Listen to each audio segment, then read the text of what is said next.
Margaret raised the gun and pointed it at my wife Sarah, who was holding our 8-month-old daughter Emma. The shot echoed through Willowbrook Estates. Sarah fell forward, protecting Emma with her final breath. Margaret had no idea she just murdered an assistant commissioner's wife over a baby's cry.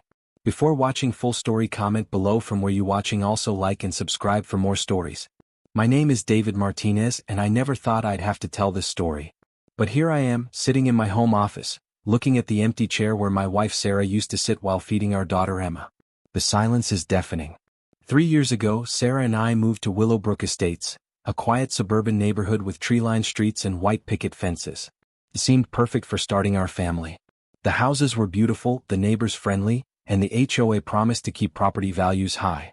Sarah was 6 months pregnant with Emma when we first met Margaret Thornfield, the HOA president. She was a tall, sharp-faced woman in her 50s who wore her authority like a crown. During our welcome meeting, she handed us a thick binder of rules and regulations. "This community has standards," Margaret said, her voice cold as winter. "We maintain those standards at all costs." Sarah squeezed my hand under the table. Even then, something about Margaret made us uncomfortable. When Emma was born, our world changed completely. She was perfect, tiny fingers, bright eyes, and a smile that could melt the hardest heart. Sarah was a natural mother, spending hours walking Emma around our small garden, singing lullabies under the old oak tree in our backyard. The trouble started when Emma turned 8 months old. It was a Tuesday morning in October. Sarah had just finished feeding Emma and decided to take her for a walk in the stroller. She loved showing off our neighborhood to Emma, pointing out the flowers, the birds, and the other babies they'd meet along the way. I was at the police station that morning, reviewing case files in my office. As assistant commissioner, I had been working on reducing crime rates in our district. It was demanding work, but it gave me purpose. I wanted to make the world safer for Emma. At 10:47 a.m., my phone buzzed with a text from Sarah. "Karen from HOA is being difficult again. She says Emma's crying disturbs her morning yoga. Can you believe it?" I smiled and texted back, "Babies cry. It's what they do. Don't let her get to you." That was the last text I would ever receive from my wife. According to witness statements I would later read in the police report, this is what happened. Sarah was walking Emma along Maple Street when Margaret appeared from her front yard. She was wearing her usual power outfit, a crisp white blouse and navy blazer, and carried a clipboard like a weapon. "Mrs. Martinez?" Margaret called out, her voice sharp enough to cut glass. Sarah stopped and turned, Emma gurgling happily in her stroller. "Yes, Mrs. Thornfield?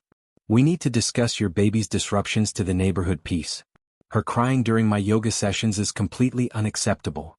Mrs. Peterson, who was gardening nearby, later told investigators that Sarah's face went pale. "Margaret, she's just a baby. Babies cry. There's nothing I can do about it." "There's always something you can do," Margaret snapped. "You could be more considerate of your neighbors. Some of us have important routines. I'm sorry you feel that way, but I won't apologize for my daughter being a normal baby." That's when things escalated. Margaret stepped closer, her face twisted with rage. "You people think you can just do whatever you want, don't you? Well, this is my neighborhood and I won't tolerate it anymore." Sarah picked Emma up from the stroller, holding her close. "I think we're done here." As Sarah turned to walk away, Margaret's voice rose to a shout. "Don't you dare walk away from me. I'm talking to you." Sarah kept walking. That's when Margaret made the decision that would destroy everything. Mrs. Peterson's statement haunts me. Margaret went into her house and came back out with something in her hand. I thought it was another clipboard at first. Sarah was about 50 feet away, still walking with the baby in her arms. Margaret raised her arm and pointed something at Sarah. I realized it was a gun and screamed, but it was too late. The shot echoed through the whole neighborhood. The bullet hit Sarah in the back. She fell forward, instinctively wrapping her body around Emma to protect her. Emma started crying, not hurt but scared and confused. Margaret stood there for a moment, the gun still in her hand, as if she couldn't believe what she had done. Then she dropped the weapon and ran back into her house. Mrs. Peterson called 911 while running to help Sarah. Mr. Johnson from across the street was already there, checking on Emma, who was miraculously unharmed but covered in her mother's blood. Sarah looked up at Mrs. Peterson with tears in her eyes. "Tell David, tell him I love him. Take care of Emma." Those were her last words. I was reviewing budget reports when my secretary knocked on my door. "Commissioner Martinez? There's been an incident in your neighborhood. You need to get to Willowbrook Hospital immediately." The drive to the hospital felt like it took forever. My mind raced through possibilities. Maybe Sarah had fallen. Maybe Emma had gotten sick. Never did I imagine what I would find. Detective Rodriguez met me at the hospital entrance. His face was grave. "David, I'm so sorry. There's been a shooting. Sarah was hit and she didn't make it." The world stopped spinning. I couldn't breathe, couldn't think, couldn't process what he was saying. "Emma?" I managed to whisper. "Emma's fine. She wasn't hurt. She's with child services right now waiting for you." I don't remember much of what happened next. I remember seeing Sarah's body, cold and still on the hospital bed. I remember holding Emma, who kept looking around for her mother. I remember calling my parents, Sarah's parents, trying to find words that didn't exist. As an assistant commissioner, I had to recuse myself from the investigation, but Detective Rodriguez kept me informed. The case was straightforward: multiple witnesses, a clear motive, and Margaret's own confession. When they arrested her, Margaret showed no remorse. She was disrupting the neighborhood, she told investigators. Someone had to do something. The gun was registered to her late husband. She had been carrying it in her purse for protection, but had never planned to use it, until that moment when her anger overcame her reason. Margaret Thornfield was charged with second-degree murder. The trial lasted 3 weeks, and every day I sat in that courtroom with Emma on my lap, watching the woman who destroyed our family try to justify her actions. Her defense attorney argued temporary insanity, claiming the stress of managing the HOA had driven her to a breaking point.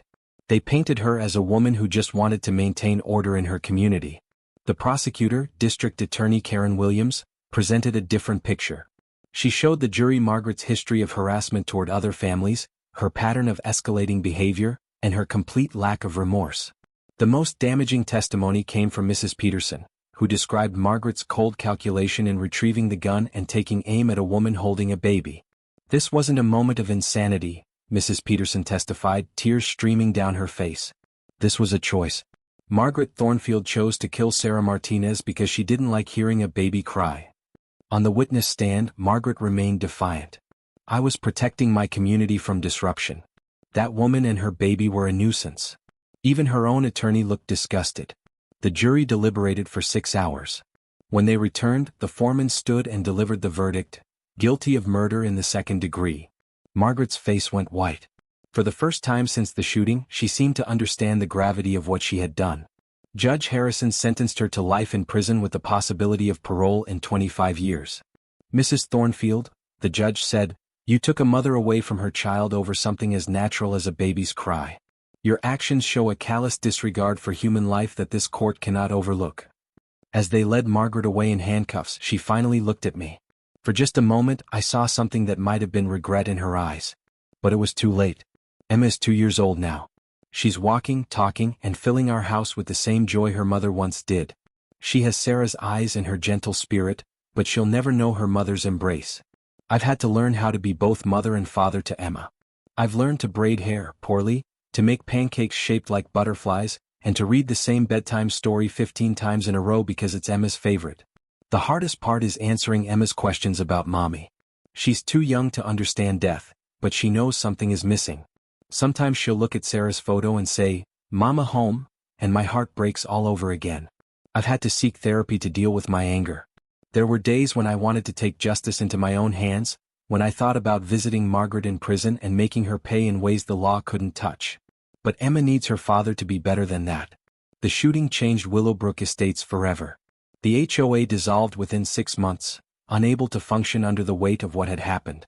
Property values plummeted as families moved away, not wanting to live where such a senseless tragedy had occurred. Mrs. Peterson still visits us sometimes. She brings Emma toys and tells me stories about Sarah's walks through the neighborhood. "Your wife was loved here," she always says. "Don't let one evil person make you forget that." The other neighbors who witnessed Margaret's harassment over the months came forward after the shooting. They spoke about her threats, her aggressive behavior, and her belief that she could control everyone around her. "We should have done something sooner," Mr. Johnson told me after the trial. "We all knew she was unstable, but we never thought. Nobody could have predicted this. Evil hides behind ordinary faces every day." Margaret's own children disowned her after the shooting. Her son Michael sent me a letter that I keep in Sarah's memory box. "Commissioner Martinez, I cannot express how sorry I am for what my mother did to your family. Sarah didn't deserve what happened to her, and Emma didn't deserve to lose her mother. My mother's actions don't represent the values she raised me with, and I will never understand how she could do something so horrible. Please know that not all of the Thornfield family shares her hatred and cruelty. With deepest sympathy, Michael Thornfield. It was one of the few things that brought me any comfort during those dark early months. I took a leave of absence from the police force after the trial. I needed time to grieve, to heal, and to focus on Emma. Commissioner Walsh held my position for 8 months until I was ready to return. When I did go back to work, I threw myself into community policing initiatives. I wanted to prevent tragedies like ours by building better relationships between law enforcement and neighborhoods. If people had felt comfortable reporting Margaret's escalating behavior, maybe Sarah would still be alive. I also started speaking at HOA meetings across the district about conflict resolution and de-escalation. I tell them about Sarah, about Emma, about how quickly a neighborhood dispute can turn deadly when hate is allowed to fester. Every morning, I show Emma her mother's photo and tell her one story about Sarah. I want her to know who her mother was, her kindness, her laughter, her dreams for Emma's future. Sarah wanted to teach Emma to garden in our backyard. She had planned to plant sunflowers because they grow tall and strong, just like she hoped Emma would. This spring, Emma and I will plant those sunflowers together. I've started a college fund for Emma with the money from Sarah's life insurance. Sarah always talked about Emma becoming whatever she wanted: a doctor, a teacher, an artist, or even a police officer like her father. The world will be hers, Sarah used to say. Now it's my job to make sure that's true. Sarah's death created ripples that spread far beyond our neighborhood. The story made national news, sparking conversations about HOA overreach, gun violence, and what happens when petty authority goes unchecked. I've received hundreds of letters from parents across the country who were moved by our story. Some share their own experiences with difficult neighbors or HOA harassment. Others simply want to express their sympathy and support. One letter stands out. It was from a woman named Jennifer in Ohio. Commissioner Martinez, I never knew your wife, but her story changed my life. I was feuding with my neighbor over our property line, and it was escalating every day. After reading about Sarah, I realized how stupid our fight was. I went to my neighbor with cookies and an apology. We're friends now. Sarah's death wasn't in vain if it taught people like me to choose kindness over conflict. Thank you for sharing her story. People often ask me if I've forgiven Margaret Thornfield. The truth is, I'm still working on it. Some days I feel nothing but rage. I think about Sarah's last moments, about Emma growing up without her mother, about all the milestones Sarah will miss. On those days, I hope Margaret suffers every day in prison. Other days I feel only sadness. Sarah was a woman who believed in forgiveness and second chances. She would want me to find peace, not carry this anger forever. I'm not there yet, but I'm trying. For Emma's sake, for Sarah's memory, and for my own sanity, I'm learning to let go of the hate. Margaret will spend the rest of her life in prison, but I won't spend mine consumed by what she took from us. Emma calls my parents Nana and Papa, and they've moved closer to help with childcare. Sarah's mother, Linda, comes over every Tuesday to teach Emma Spanish, the way Sarah had planned to do. We have a new routine now. Every Sunday, Emma and I visit Sarah's grave. I bring fresh flowers and Emma brings drawings she's made at daycare. We talk to Sarah about our week, about Emma's milestones, about how much we miss her. Tell Mama about the butterfly, I'll say, and Emma will launch into a detailed story about the butterfly she saw in our garden. I like to think Sarah can hear every word. If I could change one thing about that terrible day, it wouldn't be Margaret's actions. I can't control what evil people do. It would be my response to Sarah's last text. Instead of dismissing Margaret as just another difficult neighbor, I would have taken Sarah's concerns more seriously. I would have used my position to investigate Margaret's harassment of other families. I might have prevented this tragedy. But I can't change the past. All I can do is honor Sarah's memory by being the best father I can be to Emma and by using my position to protect other families from the Margaret Thornfields of the world. As I finish writing this story, Emma is napping in her crib upstairs. She's wearing the yellow dress Sarah bought her before she was born, the one with tiny sunflowers on it. In a few minutes, Emma will wake up from her nap, and we'll go to the park where Sarah used to push her on the swings. We'll feed the ducks, play on the slide, and make new memories to add to our collection. Life without Sarah isn't the life we planned, but it's still a life worth living. Emma's laughter reminds me every day that love is stronger than hate, that hope can survive even the darkest tragedy. Margaret Thornfield thought she could control our family with her anger and violence. She was wrong. Sarah's love lives on in Emma's smile, in our friend's kindness, in the sunflowers we'll plant this spring. That's the real power in this story, not the gun that took Sarah's life, but the love that continues to give Emma life every day. Margaret may have pulled the trigger, but Sarah's legacy will outlast us all. And that's how a mother's love defeats a Karen's hate, even in death. Emma is stirring upstairs. It's time to make more memories. For Sarah. Always for Sarah.